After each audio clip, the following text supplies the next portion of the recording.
Olá pessoal, tudo bem? Bom, tô aqui para mais uma aula no meu canal Civil e Processo Civil com a profa Camila Cury. A aula de hoje, se você está acompanhando aí os vídeos anteriores ou se você me acompanha nas redes sociais, você já sabe. O tema é tutela de evidência. Tá bom? Então, essa é a última parte, a terceira parte da aula sobre tutelas provisórias, das quais eu já venho falando com você. Se perdeu aí a primeira parte e a segunda, está no canal, então assista para você saber tudo, para você virar fera aí em tutelas provisórias, tá bom? Se você gostar da aula, manda um like, certo? Se você ainda não se inscreveu, se inscreva no canal para que você receba notificações das próximas aulas, dos próximos vídeos que eu vou postar aqui. E se você curtiu ou quiser mandar seu feedback sobre a aula, comente, certo? E me mande aí possíveis dúvidas que vierem a surgir ou outros temas aí destas áreas do direito para que a gente possa trabalhar sobre esses assuntos aqui no canal, certo? Vamos lá então, vamos entender um pouquinho melhor sobre a tutela de evidência? Vamos junto. Bom, primeira coisa, a tutela de evidência, ela tá lá no 311 do Código de Processo Civil, tá? Então, esse aqui, esse 311 que é o antigo aqui, é o Código de Processo Civil. E o que é a tutela de evidência? Primeira coisa, se você já abrir lá no 311, você vai ver que ela é uma espécie de tutela provisória. Então, a gente tem, a partir do artigo 294 do CPC, as tutelas provisórias, sendo que temos a tutela de urgência e temos a tutela de evidência. A tutela de evidência, a gente pode dizer, de certa forma, que ela é uma novidade. Não tão nova assim, porque ela veio com o Código de Processo Civil de 2015, né? E já se passam alguns anos que esse código está em vigor. Mas é uma importante inovação que foi trazida pelo Código de Processo Civil para tentar dar mais celeridade aos processos, para tentar que algumas questões pudessem ser resolvidas com mais aí rapidez no âmbito do processo. Então veja o seguinte, a tutela de evidência, ela tem aqui um elemento diferenciador. Por que um elemento diferenciador? Porque quando eu falo em tutela provisória, eu tenho que ter ou a urgência, tá? Que são as situações em que eu já abordei nos vídeos anteriores, tutela de urgência, né? Tutela provisória de urgência, que pode ser antecipada ou cautelar, já falei nas aulas anteriores a respeito disso. Ou ela vai aí ter como elemento, ter como fundamento, como justificativa, alguma evidência. Entendeu? Então, veja só, o elemento diferenciador aqui da tutela de evidência é justamente que ela não depende, portanto, ela independe da demonstração do perigo de dano ou do risco útil ao resultado do processo. Isso significa que aqueles elementos lá que fundamentam a tutela de urgência, eles não vão estar presentes aqui. Justamente porque aqui ela está baseada em algo que está latente, evidente no processo, certo? Então, entenda isso. Por que eu tô ressaltando? Porque em prova de concurso, a gente tem muitas situações em que a tutela de evidência é abordada e a tutela de evidência sempre aqui, ou qual é o objetivo do examinador? Ou é ver se você tá ligado exatamente nessa questão da independência, da desnecessidade dessa demonstração do perigo de dano ou de risco ao resultado do processo, né? Ou de risco ao resultado útil do processo. E aí ela vai se fundar, então, em outros elementos. Então, é isso que você precisa se ligar, também nas hipóteses em que ela é cabível, tá bom? Veja, então ela não está fundamentada no risco de urgência. E esse aqui é o elemento diferenciador que você não pode esquecer, tá bom? A tutela de evidência, então, ela está baseada nessas 4 situações aqui que estão previstas no 311. Esses são os incisos do 311 do Código de Processo Civil. Vamos falar um pouquinho de cada um deles. O abuso do direito de defesa ou o manifesto propósito protelatório da parte. O que significa isso?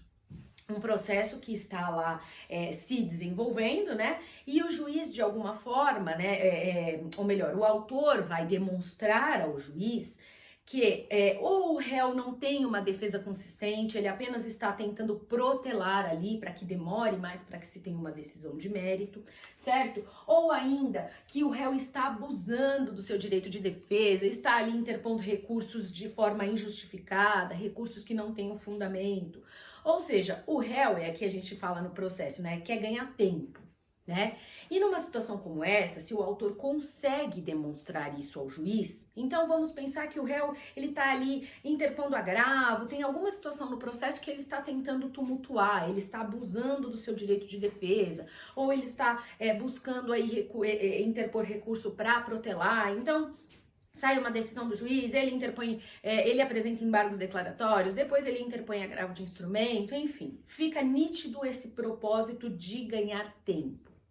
O que o autor faz? Ele pede ao juiz, então, que dê uma tutela provisória, concedendo aquilo que ele pretende ali no processo, diante dessa postura do réu, tá? Porque essa postura do réu, e a gente indo um pouquinho mais além, estaria inclusive contra os princípios processuais, como, por exemplo, da boa-fé e da lealdade processual.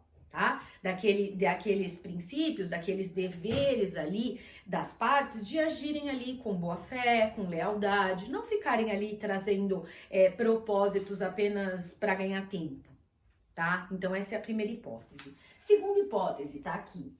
Quando as alegações de fato puderem ser comprovadas apenas documentalmente e houver tese firmada em julgamentos de casos repetitivos ou em súmula vinculante. Aqui então já envolve uma situação diferente. Né, a pessoa enquanto autor, então vamos pensar, eu enquanto autor entro com uma ação e eu demonstro ali ao juiz que eu tenho aquele direito, né, então eu demonstro por meio de um documento que eu tenho aquele direito e que inclusive o meu direito está em consonância com uma súmula vinculante ou com um entendimento que já foi firmado pelo STJ ou pelo STF sobre alguma questão. Então já há uma consolidação da jurisprudência lá nos tribunais superiores, que já entendem que eu teria direito àquela situação, mas por algum motivo eu não consegui ainda obter esse direito. Então eu entro com um processo, demonstro ao juiz por meio de documentos que eu tenho aquele direito, e não há como se discutir aquela situação, ou seja, o juiz não pode julgar diferente disso, porque ele está vinculado ao que os tribunais superiores já decidiram. Por quê? Porque se trata de uma questão consolidada na jurisprudência, seja por força de uma súmula vinculante ou de um julgamento de recurso repetitivo. A gente fala aí de casos ou do julgamento nos casos repetitivos num outro momento, tá? Então, aí eu entro melhor nesse assunto porque envolve ali os tribunais superiores. Mas o que importa dizer é que nesse caso não há muito como fugir daquela situação, não há muito o que se analisar no caso, por quê? Porque já há algo consolidado nos tribunais superiores e o juiz terá que seguir isso. E mais importante do que essa situação, eu já comprovei por meio de um documento que eu tenho esse direito. Então temos o quê? Uma evidência. E aí, então, portanto, caberia esta decisão em sede de tutela provisória de evidência em que o juiz reconhecesse o meu pedido. Essa é a situação do inciso 2 do 311. Inciso 3.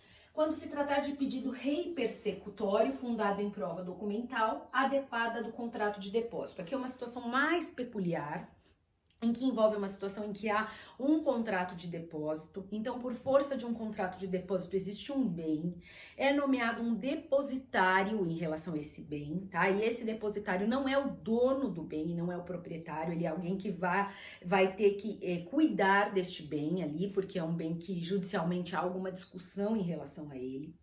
E aí o autor demonstra que ele tem ali como buscar que esse bem lhe seja devolvido. Então vamos pensar que esse bem está numa situação de depósito porque ele é um bem que foi dado em garantia de alguma situação. Mas o autor demonstra que ele cumpriu aquela obrigação que este bem garantia. Então ele quer que este bem lhe seja devolvido. E aí, então, mais uma vez, ele demonstra por meio de documentos aí, porventura, que essa dívida foi quitada e, portanto, ele quer que seja liberado este bem do depósito para que ele tenha de volta, que é o pedido reipersecutório. Nessa situação também, há o que? Uma evidência em relação a um determinado fato e, portanto, o autor pretende ou pleiteia ali para o juiz a concessão da tutela de evidência fundada nesta situação, tá bom? E aqui, inciso 4, quando a petição inicial for instruída com prova documental suficiente dos fatos constitutivos do direito do autor, aqui o réu não opõe a prova capaz de gerar dúvida razoável. Então aqui a gente até teria uma situação em que o réu se manifestou já, mas as provas do autor, elas são provas muito fortes e que não há como elas serem ali afastadas, ou melhor, o réu já se manifestou e não pôde afastar aquelas provas. Então aqui seria uma situação em que a parte autora vai pedir ao juiz que se reconheça, que se conceda aquele pedido que ela faz em tutela provisória de evidência, certo? E geralmente o que podia acontecer? Porque aqui a gente pode pensar, mas não seria o caso do juiz julgar o mérito antecipado? E aí o julgamento antecipado de mérito, aquela situação do CPC, quando não houver necessidade de produção de provas, porque discute-se só matéria de direito, né? Matérias ali decorrentes de um contrato, por exemplo, enfim, não precisaria produzir outras provas. Mas a diferença, basicamente, aqui dessa situação que poderia levar ao julgamento antecipado de mérito para esta situação aqui, é que nesta situação do inciso 4, talvez existam outros pedidos que o juiz não pode julgar desde logo, tá? Então, haveria aí a possibilidade de se pleitear aqui a concessão da tutela provisória de evidência, tá? No caso de alguns dos pedidos terem sido demonstrados por meio de uma prova documental e que o réu não rebateu aquilo de forma eficiente ou não foi capaz de gerar uma dúvida razoável no magistrado que afastasse seu direito aí, que afastasse o direito do autor. Tá bom?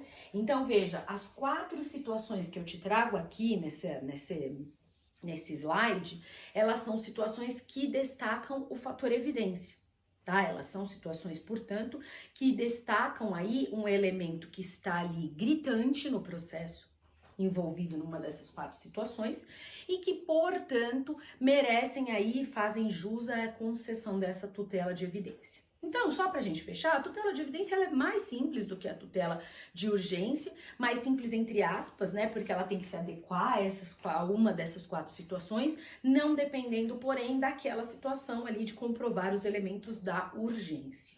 Tá bom? Então, nessa aula a gente fechou esse assunto aí de tutelas provisórias, falei para você das tutelas provisórias de urgência, tanto quanto antecipada, cautelar, antecedente, incidental, e agora a gente fecha então falando da tutela de evidência. Espero que tenha sido aí, que essas 3 aulas tenham sido produtivas, e em breve eu volto aqui com outro tema de direito civil ou processo civil para a gente conversar um pouquinho mais aqui no meu canal. Certo? Não esqueça, se você curtiu, manda aí o seu like, inscreva-se no canal para que você acompanhe as próximas aulas e mande também comentários para mim, possíveis dúvidas que surgiram ou outros temas que vocês querem que eu aborde aqui no canal, tá bom? Por hora é isso, a gente se vê em outro momento. Até lá!